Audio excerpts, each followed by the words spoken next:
بسم الله الرحمن الرحيم. إن الحمد لله نحمده ونستعينه ونستغفره ونعوذ بالله من شرور أنفسنا ومن سيئات أعمالنا. من يهده الله فلا مضل له ومن يضلل فلا هادي له، وأشهد أن لا إله إلا الله وأشهد أن محمدًا عبده ورسوله. يا أيها الذين آمنوا اتقوا الله حق تقاته ولا تموتن إلا وأنتم مسلمون. يا أيها الناس اتقوا ربكم الذي خلقكم من نفس واحدة وخلق منها زوجها وبث منهما رجالا كثيرا ونساء، واتقوا الله الذي تساءلون به والأرحام إن الله كان عليكم رقيبا. يا أيها الذين آمنوا اتقوا الله وقولوا قولا سديدا يصلح لكم أعمالكم ويغفر لكم ذنوبكم، ومن يطع الله ورسوله فقد فاز فوزا عظيما. أما بعد، فإن خير الحديث كتاب الله، وخير الهدي هدي محمد صلى الله عليه وسلم، وشر الأمور محدثاتها، وكل محدثة بدعة، وكل بدعة ضلالة، وكل ضلالة في النار. أعوذ بالله من الشيطان الرجيم. بسم الله الرحمن الرحيم. وَلَنُذِيقَنَّهُم مِّنَ الْعَذَابِ الْأَدْنَىٰ دُونَ الْعَذَابِ الْأَكْبَرِ لَعَلَّهُمْ يَرْجِعُونَ. حاضرین جمعہ، میرے عزیز اسلامی بھائیوں اور بہنوں، اللہ تبارک و تعالیٰ نے ہمیں ایسی شریعت دی ہے جس شریعت پر اگر ہم عمل کریں تو اللہ تبارک و تعالیٰ ہمیں بلندیوں پر پہنچائے گا، ہماری مدد فرمائے گا، اور ہم اس دنیا کے سب سے بہترین افراد میں شمار کیے جائیں گے۔ یہ شریعت ہمیں ہر حالت میں ایسے مسائل جو ہمیں درپیش آتے ہیں ان مسائل کا حل ہمیں بتلاتی ہے۔ حالات ہمیشہ یکساں نہیں ہوتے اور حالات کروٹ لیتے ہیں، ایام کی گردش ہوتی ہے، کبھی پریشانیاں سامنے آتی ہیں اور کبھی ہمارے لیے آسانیاں فراہم کی جاتی ہیں۔ کبھی تو ایسا ہوتا ہے کہ ہم مومن ہوتے ہیں، ہمارا ایمان کامل ہوتا ہے اور ہمارے ایمان میں ہمارے عقیدے کی پختگی اور عمل کی وجہ سے اضافہ ہوتا ہے، اور رب تعالیٰ یہ چاہتا ہے کہ ہمیں آزمائے، ہمیں دیکھے کہ ہم اپنے ایمان میں کتنا پختہ ہیں، رب پہ کتنا زیادہ توکل اور بھروسہ کرتے ہیں، تو رب تعالیٰ ہمیں آزمائشوں میں ڈال دیتا ہے۔ یہ آزمائشیں اس حالت میں ہمارے لیے ہمارے ایمان میں اضافے کا سبب بنتی ہیں، لیکن رب تعالیٰ کی ایک دوسری سنت ہے، اور وہ یہ کہ جب صاحب ایمان کے ایمان میں کمی واقع ہوتی ہے، شریعت پہ عمل کرنے والا مسلمان اسلام سے دور ہونے لگتا ہے اور اسلامی تعلیمات کو چھوڑ کر دنیا کے پیچھے چلتا ہے، تو رب تعالیٰ اسے عذاب میں مبتلا کرتا ہے، اور مقصد یہ ہوتا ہے کہ پھر رب کی طرف لوٹ آئے۔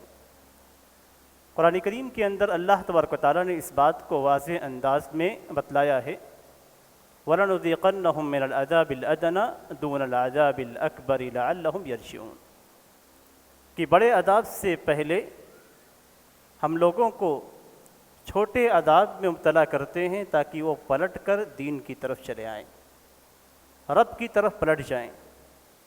اللہ تبارک و تعالیٰ نے ہمیں حکم دیا ہے کہ ہم رب کی طرف رجوع کریں، اور رب تعالیٰ رب کی طرف پلٹانے کے لیے ہمیں مختلف عذاب اور مصائب میں ڈال دیتا ہے۔ کبھی یہ عذاب ہمارے ایمان کو پرکھنے کے لیے ہوتا ہے، اور کبھی یہ عذاب ہمیں ایمان اور عقیدے کی طرف اور اپنے اسلام کی طرف پلٹانے کے لیے ہوتا ہے۔ آج کے حالات پہ اور خاص طور پہ مسلمانوں کے حالات اور ان کے اعمال پہ نظر ڈالیں تو مسلمانوں کی حالت ایسی نہیں ہے کہ وہ بڑے صاحب ایمان ہیں، ان کے ہاں عمل صالح بہت زیادہ ہے، وہ دین اور شریعت کے بہت سختی سے پابند ہیں، ایسی صورت نظر نہیں آتی۔ تو ظاہر سی بات ہے کہ اگر ہماری یہ حالت نہیں ہے کہ ہم ایمان والے ہیں، ہمارا ایمان پختہ ہے، یا ہم شریعت اور اسلام پہ سختی کے ساتھ عمل پیرا ہیں، تو پھر دوسری سنت اللہ تبارک و تعالیٰ کی ہماری نگاہوں کے سامنے ہونی چاہیے کہ آج کے جو حالات ہمارے ہندوستان کے اندر ہیں اور مسلمانوں پہ دوسری قومیں جو ٹوٹ پڑی ہوئی ہیں اور حالات دن بدن بدتر ہوتے جا رہے ہیں، خراب ہوتے جا رہے ہیں، اس کی صرف ایک ہی وجہ ہے، اور وہ یہ کہ ہمارا ایمان اور ہمارا عمل خراب ہو چکا ہے۔ تین بڑے اسباب ہوتے ہیں، ان تین بڑے اسباب کی وجہ سے ہمارے جو اعمال خراب ہو چکے ہیں، تین اسباب کی بنیاد پہ اللہ تبارک و تعالیٰ نے ہم پہ دوسری قوموں کو مسلط کیا ہے۔ ہم پہ مسلط کیے گئے، مسلمانوں کو خاص طور پہ ٹارگٹ بنایا گیا، اور مسلمانوں کے ہی حالات دن بدن خراب ہو رہے ہیں۔ اس کی تین بڑی وجہ ہیں۔ ایک بڑی وجہ تو ہمارے ایمان کے اندر ہی خلل ہے۔ ہمارا ایمان جو ایک مسلمان کا ایمان ہونا چاہیے تھا، جس ایمان کو اللہ کے رسول صلی اللہ علیہ وسلم نے بتلایا ہے، جو ایمان صحابہ کرام کا ایمان تھا، صرف زبان سے لا الہ الا اللہ کہنا نہیں، بلکہ لا الہ الا اللہ کے معنی کو سمجھتے ہوئے شرک سے دور رہنا۔ آج مسلمانوں کے زوال کا سب سے بڑا سبب اور سب سے بڑی وجہ مسلمانوں کے اندر شرک کا پایا جانا ہے۔ شرک اتنا بڑا گناہ ہے کہ رب تعالیٰ اسے کبھی معاف نہیں کرتا ہے، اور معاف نہ کرنے کی جو وجہ ہے وہ یہ کہ رب تعالیٰ اس چیز سے سخت طور پہ ناراض رہتا ہے۔ آج مسلمانوں کے اندر شرک پایا جاتا ہے۔ آج مسلم قوم کی اکثریت کو آپ دیکھیں گے تو قبر پرستی اور دیگر قسم کے شرکیات میں مبتلا ہے۔ کیا ہم یہ سمجھتے ہیں کہ رب تعالیٰ کے ساتھ شرک کریں گے اور رب تعالیٰ ہماری مدد کرے گا؟ یہ تو ممکن ہی نہیں ہے، اور ایسا بھی ممکن نہیں ہے کہ ہم نے جو سوچ لیا ہے کہ ایک بات زبان سے لا الہ الا اللہ کہہ دیں گے، اس کے بعد ہم شرک کا ارتکاب نہیں کر سکتے ہیں۔ مسلمان اس خودشاہی میں مبتلا ہیں، اور اس طریقے سے بہت سارے مسلمان سوچتے ہیں کہ ایک بار ہم اسلام میں داخل ہو گئے، اب ہم سے شرک نہیں ہو سکتا ہے۔ یہ خوش فہمی ہے ان کی۔ اس خوش فہمی کے تعلق سے اللہ کے رسول صلی اللہ علیہ وسلم کا فرمان ہے کہ لا تقوم الساعة حتى تعبد قبائل من امتی الاوثان، کہ اس وقت تک قیامت قائم نہیں ہوگی جب تک میری امت کے یعنی نبی اکرم صلی اللہ علیہ وسلم کے امت میں سے کچھ لوگ، کچھ افراد، کچھ قبیلے غیر اللہ کی پوجا نہیں کریں گے، غیر اللہ کی عبادت نہیں کریں گے۔ یعنی قیامت سے پہلے اس امت محمدیہ کے اندر شرک پایا جائے گا۔ اور یہی وجہ ہے کہ اللہ کے رسول صلی اللہ علیہ وسلم کو اس بات کا خوف اپنی قبر کے ساتھ تھا۔ قبر کے ساتھ، نبی اکرم صلی اللہ علیہ وسلم کی قبر کے ساتھ خود آپ صلی اللہ علیہ وسلم کو اس بات کا خوف تھا کہ کہیں ایسا نہ ہو کہ میری امتی، مجھے ماننے والے میری ہی قبر پہ آ کر شرک نہ کرنے لگے۔ آپ صلی اللہ علیہ وسلم نے وفات سے پہلے رب تعالیٰ سے دعا کی، اللہم لا تجعل قبری وثنا یعبد، اے اللہ میری قبر کو وثن نہ بنانا۔ وثن اسے کہتے ہیں جسے اللہ کے ساتھ شریک کے طور پہ پوجا جاتا ہے۔ اے اللہ میری قبر کو وثن نہ بنانا کہ اس کی عبادت کی جائے۔ عبادت کیسے ہوتی ہے؟ نبی اکرم صلی اللہ علیہ وسلم نے آسان طریقہ بتلایا ہے، الدعاء هو العبادہ، کہ دعا یہی عبادت ہے۔ آپ رب تعالیٰ سے دعا کرتے ہیں، مانگتے ہیں، آپ رب کی عبادت کرتے ہیں۔ آپ غیر اللہ سے دعا کرتے ہیں، مانگتے ہیں، یہ غیر اللہ کی عبادت ہوئی۔ اور نبی اکرم صلی اللہ علیہ وسلم کی قبر پہ جا کر آپ نبی اکرم صلی اللہ علیہ وسلم سے مانگتے ہیں تو یہ نبی اکرم صلی اللہ علیہ وسلم کی عبادت ہوئی۔ اور یہ چیز مسلمانوں کے اندر بہت زیادہ پھیلی ہوئی ہے۔ جب تک ان کا ایمان صحیح نہیں ہوگا، صحیح طور پہ وہ لا الہ الا اللہ کی طرف لوٹ نہیں آئیں گے، اس وقت تک کسی بھی اللہ کی مدد کی امید نہیں رکھنی چاہیے۔ اس لیے کہ اللہ تبارک و تعالیٰ مشرکوں کو ڈھیل تو دیتا ہے لیکن ان کی مدد نہیں کرتا۔ دنیاوی مدد مل جائے گی آپ کو، جس طریقے سے غیر مسلموں کو آپ کے اوپر حاوی کیا گیا ہے، یہ مدد نہیں ہے۔ اسی طریقے سے آپ کی مدد ہو سکتی ہے اگر آپ قبروں پہ جاتے ہیں، اگر آپ اللہ تبارک و تعالیٰ کے ساتھ شرک کرتے ہیں تو اس جیسی مدد، دنیاوی مدد آپ کو مل سکتی ہے۔ یہ مسلمانوں کے آج کے زمانے میں ان کے حالات کے خراب ہونے کا سب سے بڑا سبب ہے۔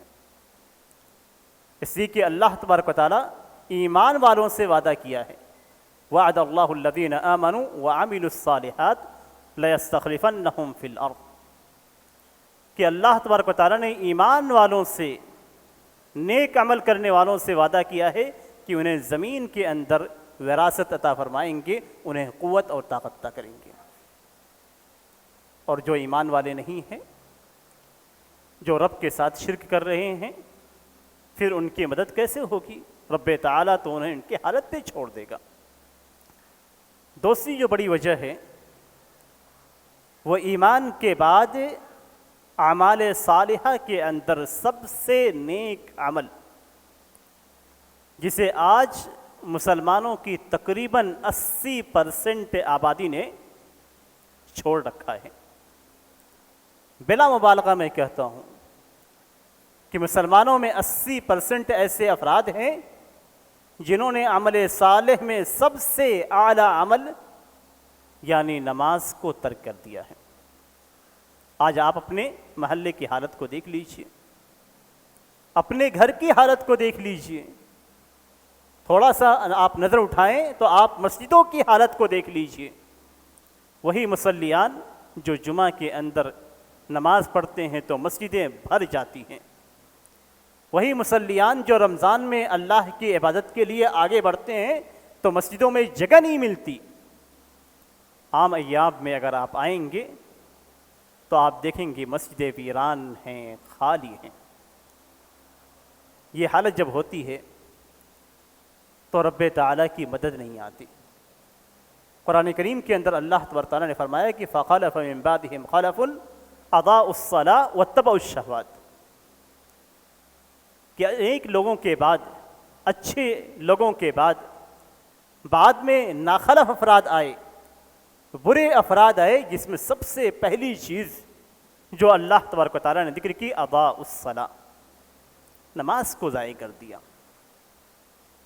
نمازیں چھوڑ دیں، جب دل میں آیا پڑھ لیا، جب دل میں آیا چھوڑ دیا، نماز کا ضیاع ہوا، اپنی خواہشات کے پیچھے چلے گئے۔ آج مسلمانوں کی حالت دیکھیے، ان کے ذہن میں اگر کسی چیز کے تعلق سے کوئی بات آ جاتی ہے، ان کے دل کے اندر کوئی خواہش پیدا ہو جاتی ہے تو اس خواہش کو پوری کرنے کے لیے پوری کوشش اور محنت کرتے ہیں، اور اس کے لیے حلال و حرام کسی چیز کو نہیں دیکھتے۔ یہ دوسرا بڑا سبب ہے۔ اللہ کے رسول صلی اللہ علیہ وسلم کی کیفیت کو دیکھیے کہ اللہ کے رسول ہونے کے باوجود، اور وہ بھی افضل الانبیاء ہونے کے باوجود، آپ صلی اللہ علیہ وسلم کے تعلق سے آتا ہے کان اذا حزبہ امر فزع الی الصلاۃ، کہ آپ صلی اللہ علیہ وسلم کو اگر کوئی بھی معاملہ پیش آتا تھا تو آپ سیدھے نماز کی طرف جاتے تھے، نماز کا رخ کرتے تھے۔ کسی بھی چیز، کوئی بھی خوف ہوتا تو اللہ کے رسول صلی اللہ علیہ وسلم نماز کی طرف جاتے تھے۔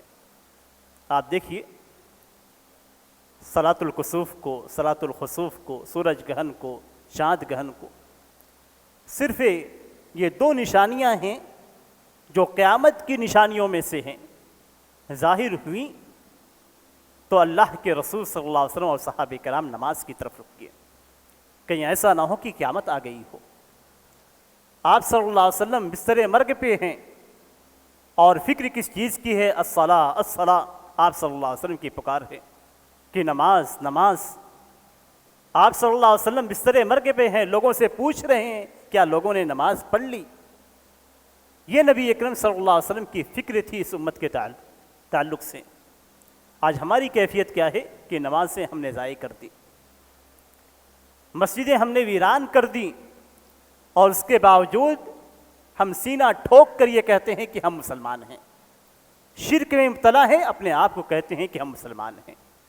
نمازوں کو ہم نے ضائع کر دیا، اپنے آپ کو کہتے ہیں کہ ہم مسلمان ہیں، اور اس کے ساتھ ساتھ یہ امید لگا کر بیٹھے ہوئے ہیں کہ اللہ تبارک و تعالیٰ کی مدد ہمارے اوپر نازل ہوگی۔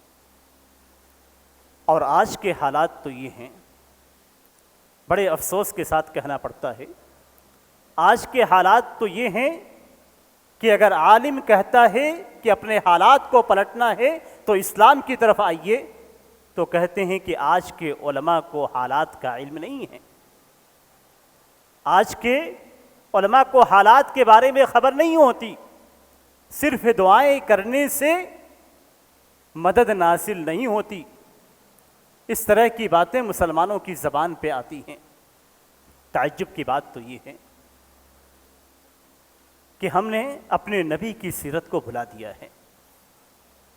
اگر ہم اپنے نبی اکرم صلی اللہ علیہ وسلم کی سیرت کو دیکھتے، مسلمانوں کی سیرت کو، صحابہ کرام کی سیرت کو پڑھتے، تو ہمیں معلوم ہو جاتا کہ نبی اکرم صلی اللہ علیہ وسلم نے اتنا اعتماد اور توکل اللہ تبارک و تعالیٰ پہ کیا اور دعائیں کی، آپ صلی اللہ علیہ وسلم نے کبھی ظاہری اسباب کو اختیار نہیں کیا۔ آج ہم سوچتے ہیں کہ اپنی پوری قوت ظاہری اسباب کے لیے، جو دنیاوی اسباب ہیں اس کے لیے جھونکتے ہیں۔ غیروں کا مقابلہ کرنے کے لیے ہم صرف ظاہری اسباب پر اعتماد کر بیٹھے ہیں۔ آج ہم یہ کہتے ہیں کہ اقتصادی طور پہ ہم مضبوط ہو جائیں گے تو ہم دوسروں پہ حاوی ہو جائیں گے۔ آج ہم یہ سوچتے ہیں کہ کالجوں اور یونیورسٹیز میں اپنے اولاد کو پڑھنے کے لیے ڈال دیں گے تو ہم مضبوط ہو جائیں گے، ہمیں قوت مل جائے گی۔ قوت کبھی مال سے نہیں ملتی۔ صحابہ کرام جو کمزور تھے بدن میں بھی اور مال کے اندر بھی، انہوں نے ان لوگوں پہ غلبہ حاصل کیا جو قوت میں ان سے کہیں زیادہ، کہیں درجہ بہتر تھے، جن کے پاس مال کہیں زیادہ تھے، لیکن اس کے باوجود صرف ظاہری اسباب پہ صحابہ کرام نے اعتماد نہیں کیا۔ آپ دیکھیے نبی اکرم صلی اللہ علیہ وسلم نے غزوہ بدر کے اندر اللہ کے رسول صلی اللہ علیہ وسلم اور صحابہ کرام کی کیفیت کو دیکھیے، ان کے کمزور بدن کو دیکھیے، ان کے ساتھ موجود ہلکے سے ہتھیار کو دیکھیے، وہیں مقابل میں جو لشکر موجود تھا، لشکر کی تعداد کو دیکھیے، ان کے پاس موجود دنیاوی اسباب کو دیکھیے، اور پھر کس طریقے سے اللہ تبارک و تعالیٰ کی مدد آئی، اس کے پیچھے کیا معاملہ تھا اس کو دیکھیے، تو آپ کو سمجھ میں آ جائے گی کہ مسلمان ظاہری اسباب پہ کم اعتماد کرتے ہیں، رب تعالیٰ پہ توکل زیادہ کرتے ہیں۔ نبی اکرم صلی اللہ علیہ وسلم نے نماز ادا کی. نماز ادا کرنے کے بعد آپ صلی اللہ علیہ وسلم دعاؤں میں لگ گئے. دعا کرتے رہے کرتے رہے کرتے رہے. اس لیے کہ مدد کہاں سے آتی ہے؟ رب کی طرف سے آتی ہے. دعائیں کرتے رہے اور اتنی عاجزی سے، نبی ہونے کے باوجود اتنی عاجزی سے دعا کرتے رہے کہ آپ صلی اللہ علیہ وسلم کے کندھوں سے چادر سرک گئی. حضرت بکر رضی اللہ تعالیٰ عنہ آپ کے پاس کھڑے ہو کر آپ کی گریہ زاری کو دیکھ رہے ہیں. ان کو ترس آتا ہے، رحم آتا ہے. کہتے اے اللہ کے رسول اب بس کر دیجیے، اللہ تبارک و تعالیٰ آپ کی ضرور مدد کرے گا. اتنی دعائیں کرنے کے بعد جب جنگ پیش آئی تو اللہ تبارک و تعالیٰ نے مسلمانوں کو مدد کی. نبی تھے، نبی ہونے کے باوجود کتنے صحابہ کرام کو شہید کیا گیا مختلف واقعات میں. آپ صلی اللہ علیہ وسلم نے کیا اہتمام کیا، غور کرنے کی مقام ہے. ہم تو فرض نمازیں چھوڑ دیتے ہیں، دعاؤں کو چھوڑ دیتے ہیں. نبی اکرم صلی اللہ علیہ وسلم مسلمانوں جب مصائب ٹوٹتے تھے تو آپ صلی اللہ علیہ وسلم اپنے ممبر پہ کھڑے ہو کر، اپنے مصلی پہ کھڑے ہو کر دعائے قنوت پڑھتے تھے، قنوت نازلہ پڑھتے تھے. مسلمانوں کی مدد کے لیے اللہ تبارک و تعالیٰ سے دعا کرتے تھے. آج ہماری کیفیت کیا ہے کہ ہم نمازوں سے ہی غافل ہیں اور ایسا محسوس ہوتا ہے کہ ہم قنوت نازلہ بھول چکے ہیں یا ابھی وقت نہیں آیا. ہم انتظار میں ہیں کہ اس سے بھی کہیں زیادہ برا وقت آئے تو ہم قنوت نازلہ پڑھنا شروع کر دیں. ہماری کیفیت یہی ہے. اور یہ دوسرا بڑا سبب ہے ہماری ذلت اور رسوائی کا. تیسرا بڑا سبب اللہ کی اطاعت نہ کرنا، اللہ کے رسول کی اطاعت کو چھوڑ دینا اور آپس میں اتحاد و اتفاق کو چھوڑ دینا. اتحاد و اتفاق کس پہ ہوتا ہے؟ اللہ اور اس کے رسول پہ. اسلام یہی ہے. ہم مسلمان ہیں تو ہمارا اتفاق بھی اسلام پر ہوگا اور اسلام اللہ کی کتاب اور نبی اکرم صلی اللہ علیہ وسلم کی احادیث سے. قرآن کریم کے اندر اللہ تبارک و تعالیٰ نے اس کی طرف ہماری رہنمائی کی، یہ سبب بتلایا ہے وَأَطِيعُوا اللَّهَ وَرَسُولَهُ وَلَا تَنَازَعُوا فَتَفْشَلُوا وَتَذْهَبَ رِيحُكُمْ. اللہ کی اطاعت کرو، رسول کی اطاعت کرو، اللہ اور اس کے رسول کی اطاعت کرو اور آپس میں نہ لڑو. جتنے جھگڑے ہیں، جتنی لڑائیاں ہیں، یہ ساری لڑائیاں اگر ہم قرآن اور سنت کو مان لیں تو ختم ہو جائے گی. اس لیے کہ ہمارے پاس قرآن کی صورت میں ایک ایسی کتاب ہے جس میں ہر چیز کا حل موجود ہے. نبی اکرم صلی اللہ علیہ وسلم کی سنت ہمارے ہر جھگڑے کا فیصلہ کرنے والی ہے. وَأَطِيعُوا اللَّهَ وَرَسُولَهُ وَلَا تَنَازَعُوا. آپس میں لڑو نہیں، اختلاف نہیں کرو، جھگڑو نہیں. اب جھگڑے لڑائیاں کی جب بات کی جاتی ہیں تو عام طور پہ جو بات ذکر کی جاتی ہے وہ یہ کہ علماء ہی سب سے زیادہ لڑتے ہیں. علماء کی لڑائیاں دین کے لیے ہیں، علماء کی لڑائیاں دین کے لیے ہیں. علماء دین، صحیح دین بتانے کے لیے لڑتے ہیں. اگر ان کی لڑائیاں ہیں تو ان لڑائیوں میں آپ کو کیا کرنا ہے؟ آپ جس دلیل سے مطمئن ہیں، جس عالم کے قول سے مطمئن ہیں، آپ اس عالم کے قول کے مطابق عمل کیجئے. شریعت آپ کو اسی بات کا حکم دیتی ہے. جس عالم کی بات صحیح ہے اسے لے لیجئے، جس عالم کی بات قرآن اور سنت سے قریب ہے یا اس کے مطابق ہے آپ اسے لے لیجئے. اس لیے کہ آپ کو اللہ اور اس کے رسول کی اطاعت کا حکم دیا گیا. تو جو عالم اللہ کی بات کو بتلاتا ہے، اللہ کی رسول کی بات کو بتلاتا ہے، آپ اسے لے لیجئے اور اس پہ آپ عمل کیجئے. اگر یہ تنازع اور اختلاف چاہے وہ دین سے متعلق ہو یا دنیا سے متعلق ہو، اگر یہ ختم نہیں ہوتا تو آپ کے اندر قوت پیدا نہیں ہوگی.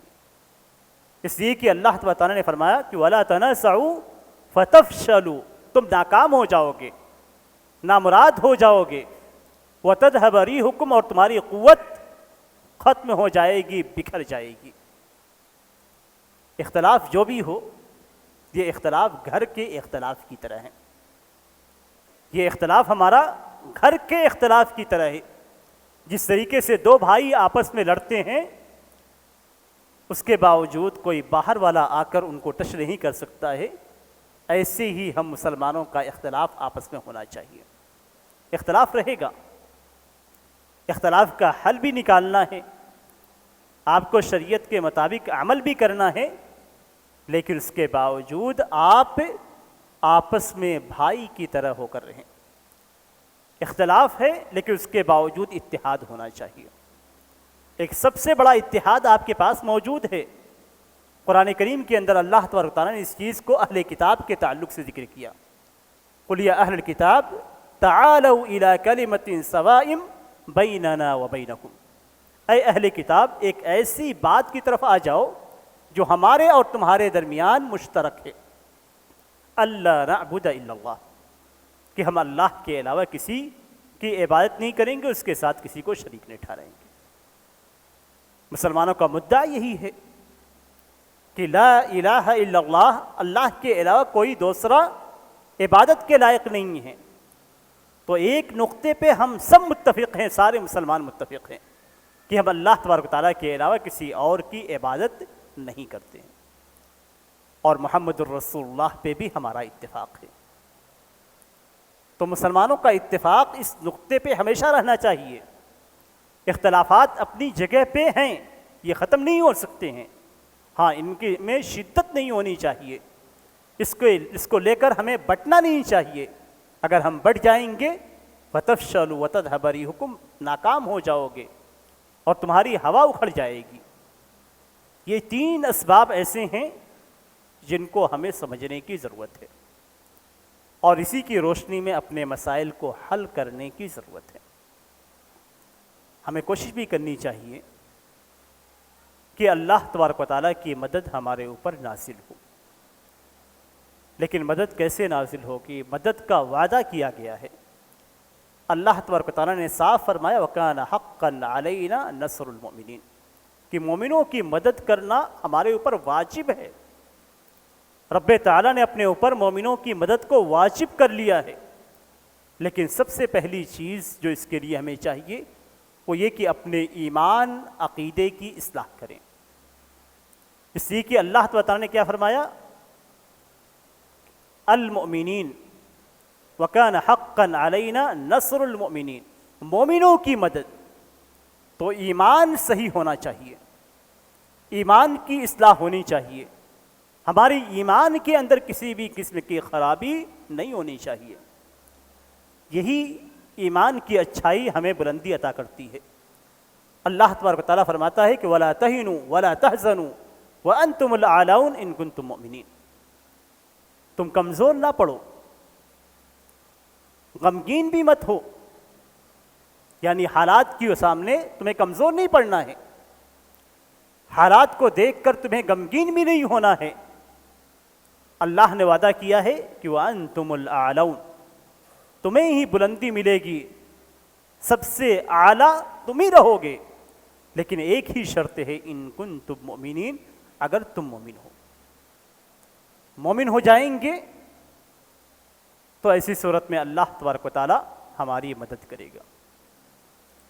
ایمان، اس کے بعد عمل صالح، نیک عمل، اور نیک عمل کے بعد اللہ کا تقوی۔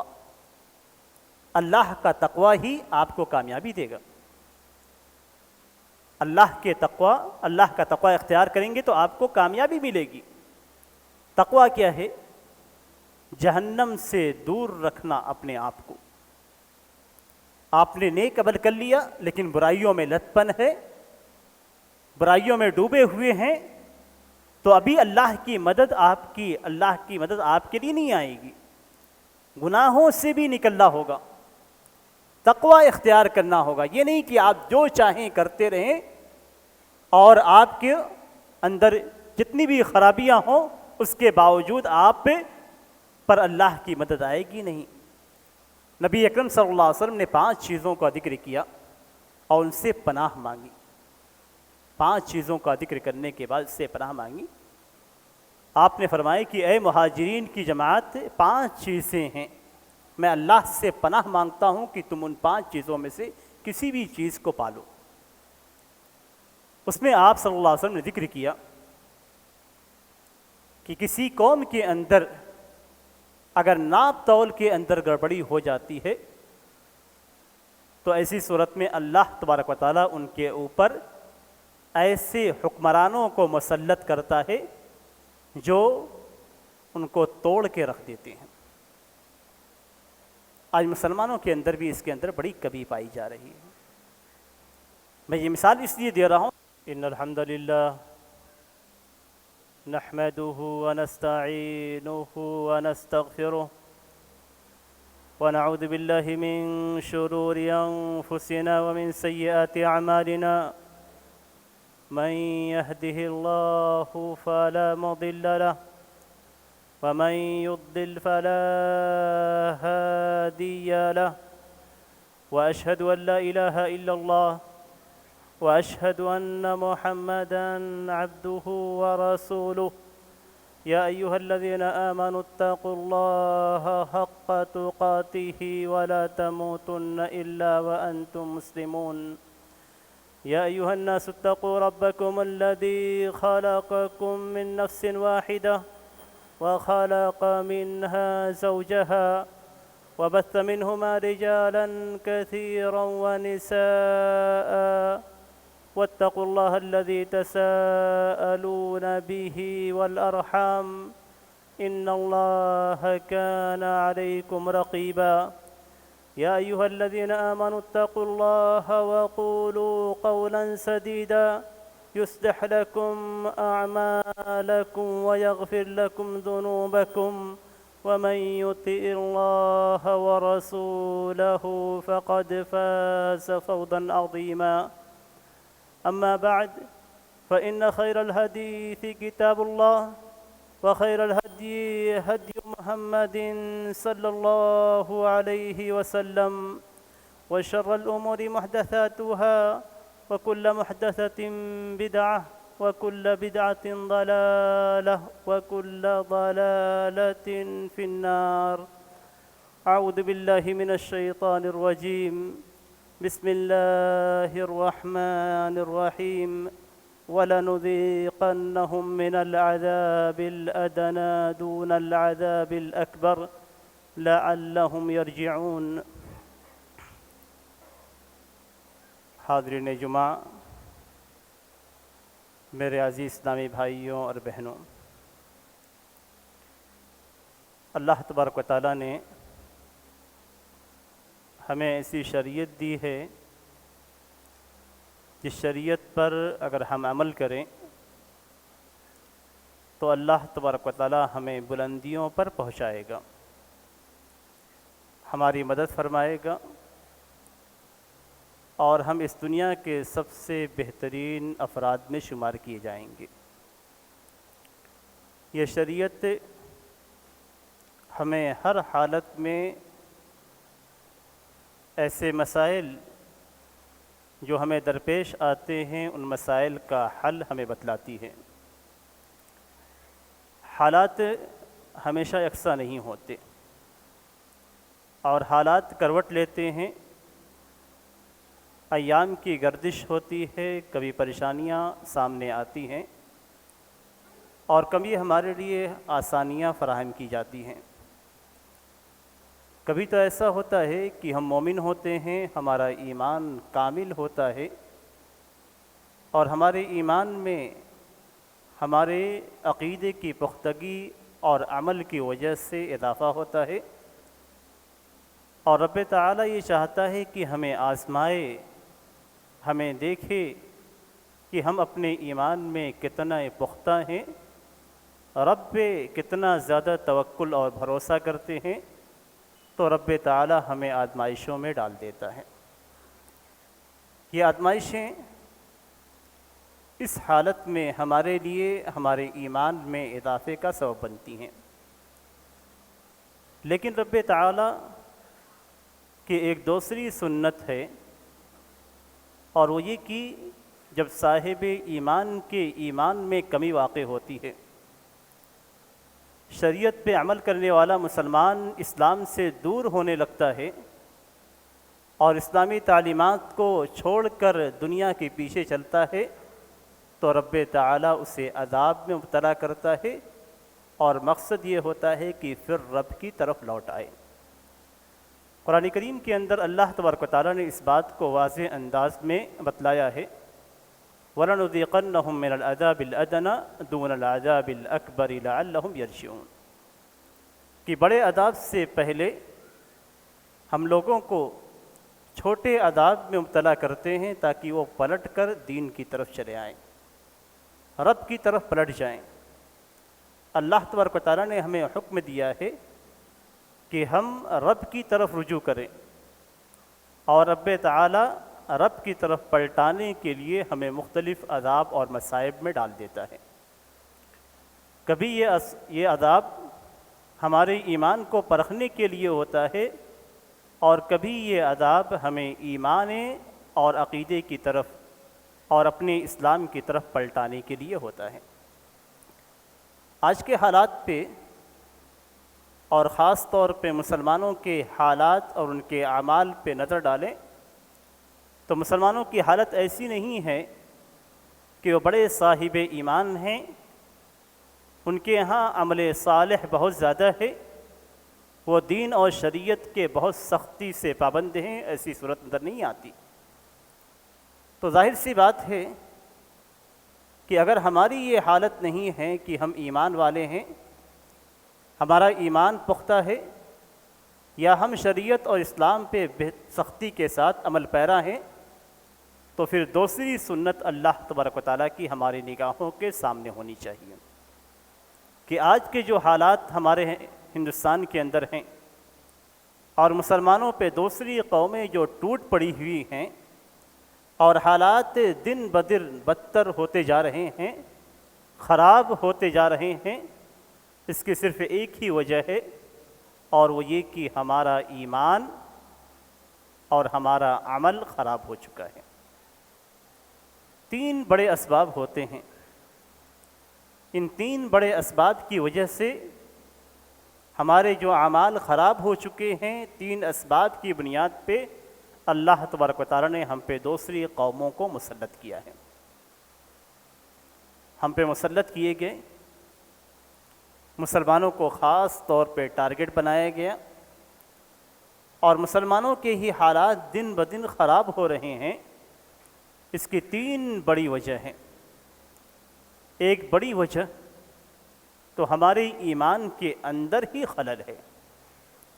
ہمارا ایمان جو ایک مسلمان کا ایمان ہونا چاہیے تھا، جس ایمان کو اللہ کے رسول صلی اللہ علیہ وسلم نے بتلایا ہے، جو ایمان صحابہ کرام کا ایمان تھا، صرف زبان سے لا الہ الا اللہ کہنا نہیں، بلکہ لا الہ الا اللہ کے معنی کو سمجھتے ہوئے شرک سے دور رہنا۔ آج مسلمانوں کے زوال کا سب سے بڑا سبب اور سب سے بڑی وجہ مسلمانوں کے اندر شرک کا پایا جانا ہے۔ شرک اتنا بڑا گناہ ہے کہ رب تعالیٰ اسے کبھی معاف نہیں کرتا ہے، اور معاف نہ کرنے کی جو وجہ ہے وہ یہ کہ رب تعالیٰ اس چیز سے سخت طور پہ ناراض رہتا ہے۔ آج مسلمانوں کے اندر شرک پایا جاتا ہے۔ آج مسلم قوم کی اکثریت کو آپ دیکھیں گے تو قبر پرستی اور دیگر قسم کے شرکیات میں مبتلا ہے۔ کیا ہم یہ سمجھتے ہیں کہ رب تعالیٰ کے ساتھ شرک کریں گے اور رب تعالیٰ ہماری مدد کرے گا؟ یہ تو ممکن ہی نہیں ہے، اور ایسا بھی ممکن نہیں ہے کہ ہم نے جو سوچ لیا ہے کہ ایک بات زبان سے لا الہ الا اللہ کہہ دیں گے، اس کے بعد ہم شرک کا ارتکاب نہیں کر سکتے ہیں۔ مسلمان اس خودشاہی میں مبتلا ہیں، اور اس طریقے سے بہت سارے مسلمان سوچتے ہیں کہ ایک بار ہم اسلام میں داخل ہو گئے اب ہم سے شرک نہیں ہو سکتا ہے۔ یہ خوش فہمی ہے ان کی۔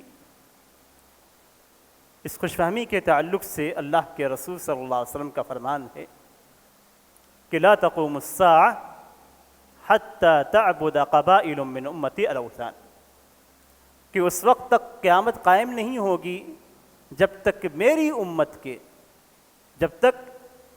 امت کے یعنی نبی اکرم صلی اللہ علیہ وسلم کے امت میں سے کچھ لوگ، کچھ افراد، کچھ قبیلے غیر اللہ کی پوجا نہیں کریں گے، غیر اللہ کی عبادت نہیں کریں گے۔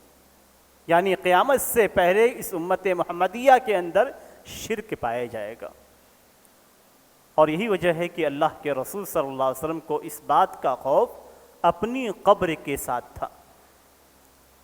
قبر کے ساتھ، نبی اکرم صلی اللہ علیہ وسلم کی قبر کے ساتھ خود آپ صلی اللہ علیہ وسلم کو اس بات کا خوف تھا کہ کہیں ایسا نہ ہو کہ میری امتی، مجھے ماننے والے میری ہی قبر پہ آ کر شرک نہ کرنے لگے۔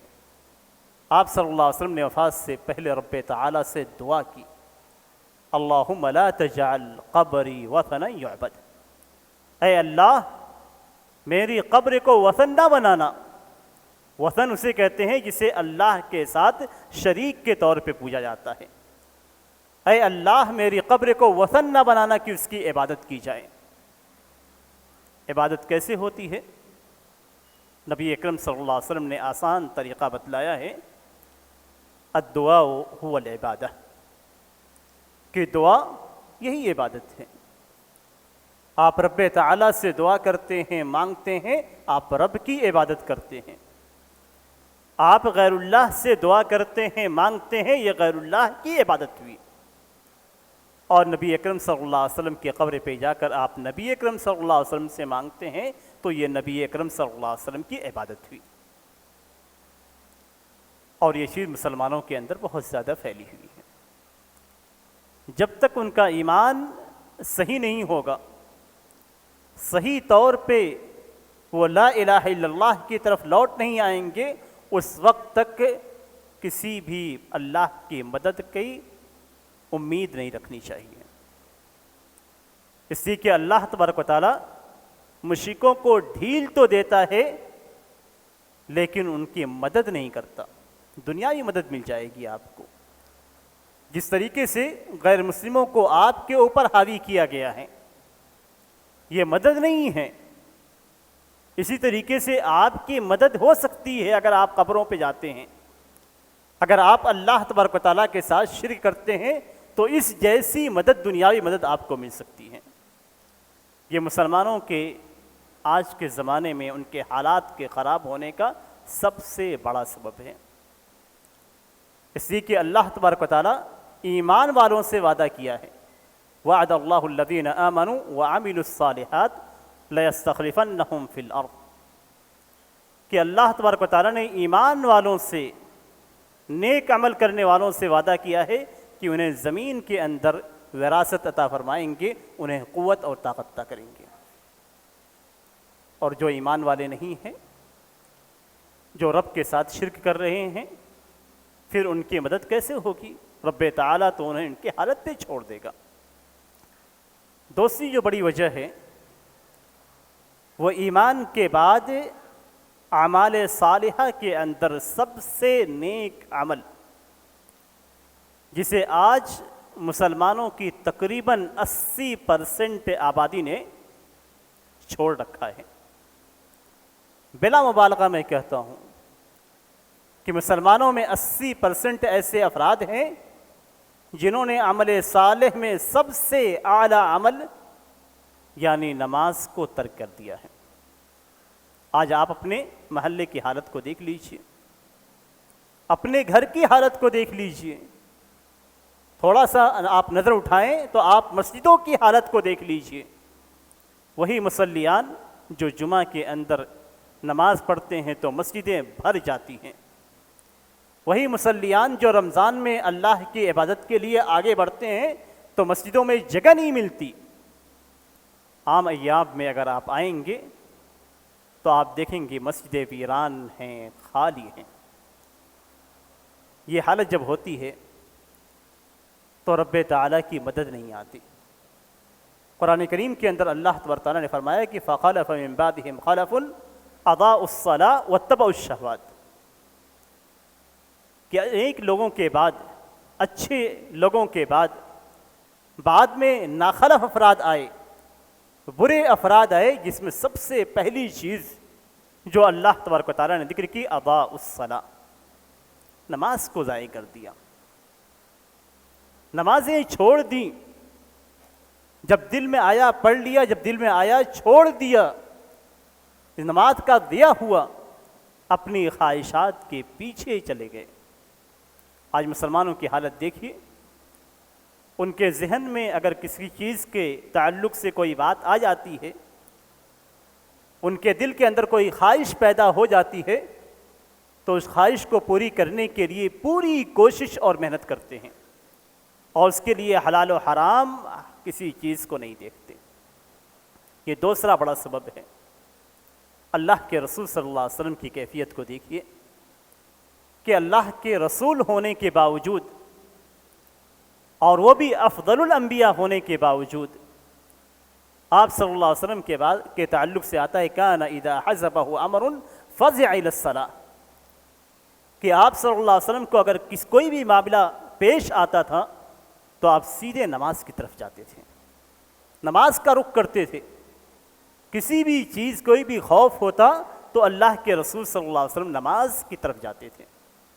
آپ دیکھیے صلاۃ الکسوف کو، صلاۃ الخسوف کو، سورج گرہن کو، چاند گرہن کو، صرف یہ دو نشانیاں ہیں جو قیامت کی نشانیوں میں سے ہیں، ظاہر ہوئی تو اللہ کے رسول صلی اللہ علیہ وسلم اور صحابہ کرام نماز کی طرف رک گئے، کہیں ایسا نہ ہو کہ قیامت آ گئی ہو۔ آپ صلی اللہ علیہ وسلم بستر مرگ پہ ہیں اور فکر کس چیز کی ہے؟ الصلاۃ الصلاۃ، آپ صلی اللہ علیہ وسلم کی پکار ہے کہ نماز نماز۔ آپ صلی اللہ علیہ وسلم بستر مرگ پہ ہیں، لوگوں سے پوچھ رہے ہیں کیا لوگوں نے نماز پڑھ لی؟ یہ نبی اکرم صلی اللہ علیہ وسلم کی فکر تھی اس امت کے تعلق سے۔ آج ہماری کیفیت کیا ہے کہ نمازیں ہم نے ضائع کر دی، مسجدیں ہم نے ویران کر دی، اور اس کے باوجود ہم سینہ ٹھوک کر یہ کہتے ہیں کہ ہم مسلمان ہیں، شرک میں مبتلا ہیں، اپنے آپ کو کہتے ہیں کہ ہم مسلمان ہیں۔ نمازوں کو ہم نے ضائع کر دیا، اپنے آپ کو کہتے ہیں کہ ہم مسلمان ہیں، اور اس کے ساتھ ساتھ یہ امید لگا کر بیٹھے ہوئے ہیں کہ اللہ تبارک و تعالیٰ کی مدد ہمارے اوپر نازل ہوگی۔ اور آج کے حالات تو یہ ہیں، بڑے افسوس کے ساتھ کہنا پڑتا ہے، آج کے حالات تو یہ ہیں کہ اگر عالم کہتا ہے کہ اپنے حالات کو پلٹنا ہے تو اسلام کی طرف آئیے، تو کہتے ہیں کہ آج کے علماء کو حالات کا علم نہیں ہے، آج کے علماء کو حالات کے بارے میں خبر نہیں ہوتی، صرف دعائیں کرنے سے مدد نازل نہیں ہوتی۔ اس طرح کی باتیں مسلمانوں کی زبان پہ آتی ہیں۔ تعجب کی بات تو یہ ہے کہ ہم نے اپنے نبی کی سیرت کو بھلا دیا ہے۔ اگر ہم اپنے نبی اکرم صلی اللہ علیہ وسلم کی سیرت کو دیکھتے، مسلمانوں کی سیرت کو، صحابہ کرام کی سیرت کو پڑھتے، تو ہمیں معلوم ہو جاتا کہ نبی اکرم صلی اللہ علیہ وسلم نے اتنا اعتماد اور توکل اللہ تبارک و تعالیٰ پہ کیا اور دعائیں کی، آپ صلی اللہ علیہ وسلم نے کبھی ظاہری اسباب کو اختیار نہیں کیا۔ آج ہم سوچتے ہیں کہ اپنی پوری قوت ظاہری اسباب کے لیے، جو دنیاوی اسباب ہیں اس کے لیے جھونکتے ہیں۔ غیروں کا مقابلہ کرنے کے لیے ہم صرف ظاہری اسباب پر اعتماد کر بیٹھے ہیں۔ آج ہم یہ کہتے ہیں کہ اقتصادی طور پہ ہم مضبوط ہو جائیں گے تو ہم دوسروں پہ حاوی ہو جائیں گے۔ آج ہم یہ سوچتے ہیں کہ کالجوں اور یونیورسٹیز میں اپنے اولاد کو پڑھنے کے لیے ڈال دیں گے تو ہم مضبوط ہو جائیں گے، ہمیں قوت مل جائے گی۔ قوت کبھی مال سے نہیں ملتی۔ صحابہ کرام جو کمزور تھے بدن میں بھی اور مال کے اندر بھی، انہوں نے ان لوگوں پہ غلبہ حاصل کیا جو قوت میں ان سے کہیں زیادہ، کہیں درجہ بہتر تھے۔ جن کے پاس مال کئی زیادہ تھے، لیکن اس کے باوجود صرف ظاہری اسباب پہ صحابہ کرام نے اعتماد نہیں کیا۔ آپ دیکھیے نبی اکرم صلی اللہ علیہ وسلم نے غزوہ بدر کے اندر اللہ کے رسول صلی اللہ علیہ وسلم اور صحابہ کرام کی کیفیت کو دیکھیے، ان کے کمزور بدن کو دیکھیے، ان کے ساتھ موجود ہلکے سے ہتھیار کو دیکھیے، وہیں مقابل میں جو لشکر موجود تھا لشکر کی تعداد کو دیکھیے، ان کے پاس موجود دنیاوی اسباب کو دیکھیے، اور پھر کس طریقے سے اللہ تبارک و تعالیٰ کی مدد آئی، اس کے پیچھے کیا معاملہ تھا اس کو دیکھیے، تو آپ کو سمجھ میں آ جائے گی کہ مسلمان ظاہری اسباب پہ کم اعتماد کرتے ہیں، رب تعالیٰ پہ توکل زیادہ کرتے ہیں۔ نبی اکرم صلی اللہ علیہ وسلم نے نماز ادا کی، نماز ادا کرنے کے بعد آپ صلی اللہ علیہ وسلم دعاؤں میں لگ گئے، دعا کرتے رہے کرتے رہے کرتے رہے، اس لیے کہ مدد کہاں سے آتی ہے؟ رب کی طرف سے آتی ہے۔ دعائیں کرتے رہے، اور اتنی عاجزی سے نبی ہونے کے باوجود اتنی عاجزی سے دعا کرتے رہے کہ آپ صلی اللہ علیہ وسلم کے کندھوں سے چادر سرک گئی۔ حضرت بکر رضی اللہ تعالیٰ عنہ آپ کے پاس کھڑے ہو کر آپ کی گریہ زاری کو دیکھ رہے ہیں، ان کو ترس آتا ہے، رحم آتا ہے، کہتے اے اللہ کے رسول اب بس کر دیجیے، اللہ تبارک و تعالیٰ آپ کی ضرور مدد کرے گا۔ اتنی دعائیں کرنے کے بعد جب جنگ پیش آئی تو اللہ تبارک و تعالیٰ نے مسلمانوں کو مدد کی۔ نبی تھے، نبی ہونے کے باوجود کتنے صحابہ کرام کو شہید کیا گیا مختلف واقعات میں، آپ صلی اللہ علیہ وسلم نے کیا اہتمام کیا، غور کرنے کی مقام ہے۔ ہم تو فرض نمازیں چھوڑ دیتے ہیں، دعاؤں کو چھوڑ دیتے ہیں۔ نبی اکرم صلی اللہ علیہ وسلم مسلمانوں جب مصائب ٹوٹتے تھے تو آپ صلی اللہ علیہ وسلم اپنے ممبر پہ کھڑے ہو کر، اپنے مصلی پہ کھڑے ہو کر دعائے قنوت پڑھتے تھے، قنوت نازلہ پڑھتے تھے، مسلمانوں کی مدد کے لیے اللہ تبارک و تعالیٰ سے دعا کرتے تھے۔ آج ہماری کیفیت کیا ہے کہ ہم نمازوں سے ہی غافل ہیں، اور ایسا محسوس ہوتا ہے کہ ہم قنوت نازلہ بھول چکے ہیں، یا ابھی وقت نہیں آیا، ہم انتظار میں ہیں کہ اس سے بھی کہیں زیادہ برا وقت آئے تو ہم قنوت نازلہ پڑھنا شروع کر دیں۔ ہماری کیفیت یہی ہے، اور یہ دوسرا بڑا سبب ہے ہماری ذلت اور رسوائی کا۔ تیسرا بڑا سبب اللہ کی اطاعت نہ کرنا، اللہ کے رسول کی اطاعت کو چھوڑ دینا، اور آپس میں اتحاد و اتفاق کو چھوڑ دینا۔ اتحاد و اتفاق کس پہ ہوتا ہے؟ اللہ اور اس کے رسول پہ۔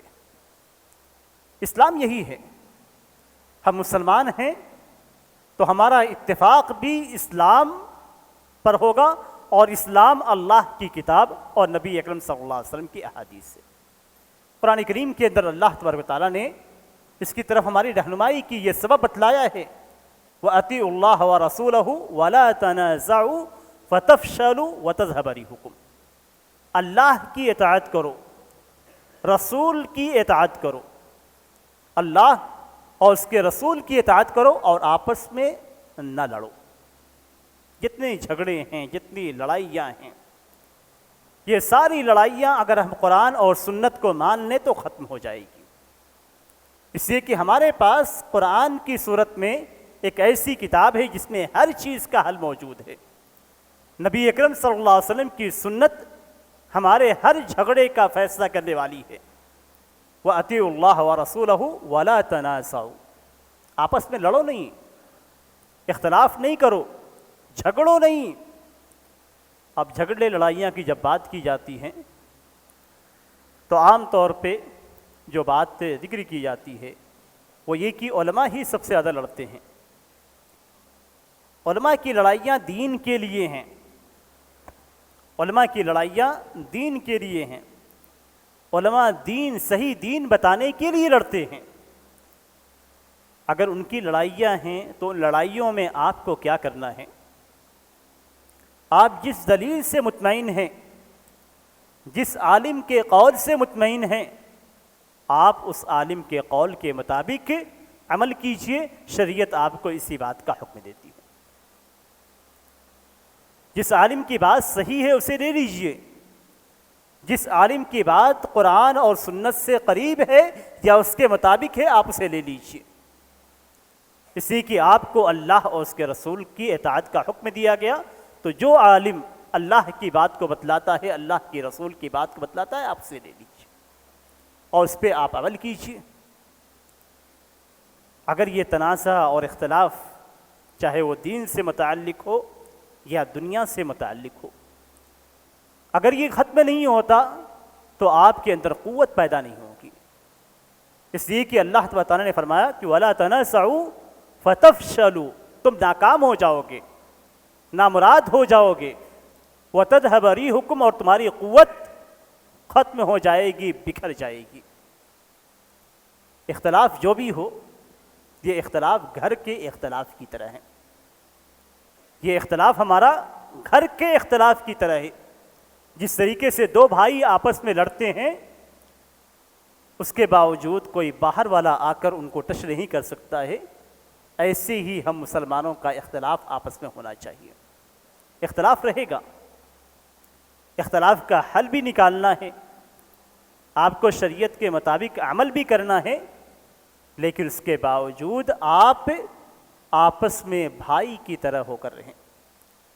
اختلاف ہے لیکن اس کے باوجود اتحاد ہونا چاہیے۔ ایک سب سے بڑا اتحاد آپ کے پاس موجود ہے۔ قرآن کریم کے اندر اللہ تبارک و تعالیٰ نے اس چیز کو اہل کتاب کے تعلق سے ذکر کیا۔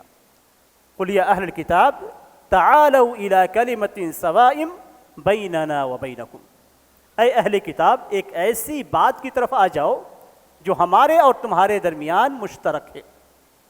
اللہ نعبد الا اللہ، کہ ہم اللہ کے علاوہ کسی کی عبادت نہیں کریں گے، اس کے ساتھ کسی کو شریک نہیں ٹھہرائیں گے۔ مسلمانوں کا مدعا یہی ہے کہ لا الہ الا اللہ، اللہ کے علاوہ کوئی دوسرا عبادت کے لائق نہیں ہے۔ تو ایک نقطے پہ ہم سب متفق ہیں، سارے مسلمان متفق ہیں کہ ہم اللہ تبارک و تعالیٰ کے علاوہ کسی اور کی عبادت نہیں کرتے ہیں، اور محمد الرسول اللہ پہ بھی ہمارا اتفاق ہے۔ تو مسلمانوں کا اتفاق اس نقطے پہ ہمیشہ رہنا چاہیے۔ اختلافات اپنی جگہ پہ ہیں، یہ ختم نہیں ہو سکتے ہیں، ہاں ان کے میں شدت نہیں ہونی چاہیے، اس کو لے کر ہمیں بٹنا نہیں چاہیے۔ اگر ہم بٹ جائیں گے فَتَفْشَلُوا وَتَذْهَبَ رِيحُكُمْ، ناکام ہو جاؤ گے اور تمہاری ہوا اکھڑ جائے گی۔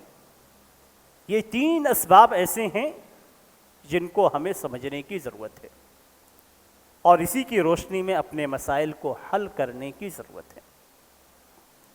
ہمیں کوشش بھی کرنی چاہیے کہ اللہ تبارک و تعالیٰ کی مدد ہمارے اوپر نازل ہو، لیکن مدد کیسے نازل ہوگی؟ مدد کا وعدہ کیا گیا ہے۔ اللہ تبارک و تعالیٰ نے صاف فرمایا وَكَانَ حَقًّا عَلَيْنَا نَصْرُ الْمُؤْمِنِينَ، کہ مومنوں کی مدد کرنا ہمارے اوپر واجب ہے۔ رب تعالیٰ نے اپنے اوپر مومنوں کی مدد کو واجب کر لیا ہے، لیکن سب سے پہلی چیز جو اس کے لیے ہمیں چاہیے وہ یہ کہ اپنے ایمان عقیدے کی اصلاح کریں۔ اس لیے کہ اللہ تعالیٰ نے کیا فرمایا؟ المؤمنین وکان حقا علینا نصر المؤمنین، مومنوں کی مدد۔ تو ایمان صحیح ہونا چاہیے، ایمان کی اصلاح ہونی چاہیے، ہماری ایمان کے اندر کسی بھی قسم کی خرابی نہیں ہونی چاہیے۔ یہی ایمان کی اچھائی ہمیں بلندی عطا کرتی ہے۔ اللہ تبارک و تعالیٰ فرماتا ہے کہ وَلَا تَهِنُوا وَلَا تَحْزَنُوا وَأَنْتُمُ الْأَعْلَوْنَ إِن كُنتُم مُؤْمِنِينَ، تم کمزور نہ پڑو،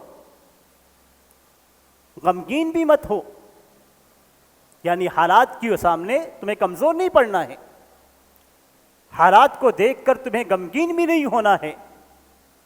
اللہ نے وعدہ کیا ہے کہ وَأَنْتُمُ الْأَعْلَوْنَ، تمہیں ہی بلندی ملے گی، سب سے اعلیٰ تم ہی رہو گے، لیکن ایک ہی شرط ہے ان کنتم مؤمنین، اگر تم مومن ہو۔ مومن ہو جائیں گے تو ایسی صورت میں اللہ تبارک و تعالی ہماری مدد کرے گا۔ ایمان، اس کے بعد عمل صالح، نیک عمل، اور نیک عمل کے بعد اللہ کا تقوی۔ اللہ کا تقوی ہی آپ کو کامیابی دے گا۔ اللہ کا تقوی اختیار کریں گے تو آپ کو کامیابی ملے گی۔ تقوی کیا ہے؟ جہنم سے دور رکھنا اپنے آپ کو۔ آپ نے نیک عمل کر لیا لیکن برائیوں میں لت پن ہے، برائیوں میں ڈوبے ہوئے ہیں، تو ابھی اللہ کی مدد آپ کے لیے نہیں آئے گی، گناہوں سے بھی نکلنا ہوگا، تقوی اختیار کرنا ہوگا۔ یہ نہیں کہ آپ جو چاہیں کرتے رہیں اور آپ کے اندر جتنی بھی خرابیاں ہوں اس کے باوجود آپ پر اللہ کی مدد آئے گی نہیں۔ نبی اکرم صلی اللہ علیہ وسلم نے 5 چیزوں کا ذکر کیا اور ان سے پناہ مانگی۔ 5 چیزوں کا ذکر کرنے کے بعد اس سے پناہ مانگی۔ آپ نے فرمایا کہ اے مہاجرین کی جماعت، 5 چیزیں ہیں، میں اللہ سے پناہ مانگتا ہوں کہ تم ان 5 چیزوں میں سے کسی بھی چیز کو پالو۔ اس میں آپ صلی اللہ علیہ وسلم نے ذکر کیا کہ کسی قوم کے اندر اگر ناپ تول کے اندر گڑبڑی ہو جاتی ہے تو ایسی صورت میں اللہ تبارک و تعالیٰ ان کے اوپر ایسے حکمرانوں کو مسلط کرتا ہے جو ان کو توڑ کے رکھ دیتے ہیں۔ آج مسلمانوں کے اندر بھی اس کے اندر بڑی کمی پائی جا رہی ہے۔ میں یہ مثال اس لیے دے رہا ہوں کہ نبی اکرم صلی اللہ علیہ وسلم نے خاص طور پہ اس چیز کو ذکر کیا ہے، اس بات کو خاص طور پہ ذکر کیا ہے کہ اگر لین دین کے اندر ہمارے کوئی خرابی ہے، صرف ناپ تول کا مطلب یہ نہیں کہ آپ سامان خریدنے گئے اور وہاں پہ آپ کو کم دے دیا گیا یا آپ نے کسی طریقے سے زیادہ لے لیا، نہیں، وہ ناپ تول ہر چیز میں ہے۔ قرآن کریم کے اندر کہا کہ ویل للمطففین، ناپ تول میں کمی کرنے والوں کے لیے ویل ہے، بربادی ہے، جہنم کا ایک حصہ ہے۔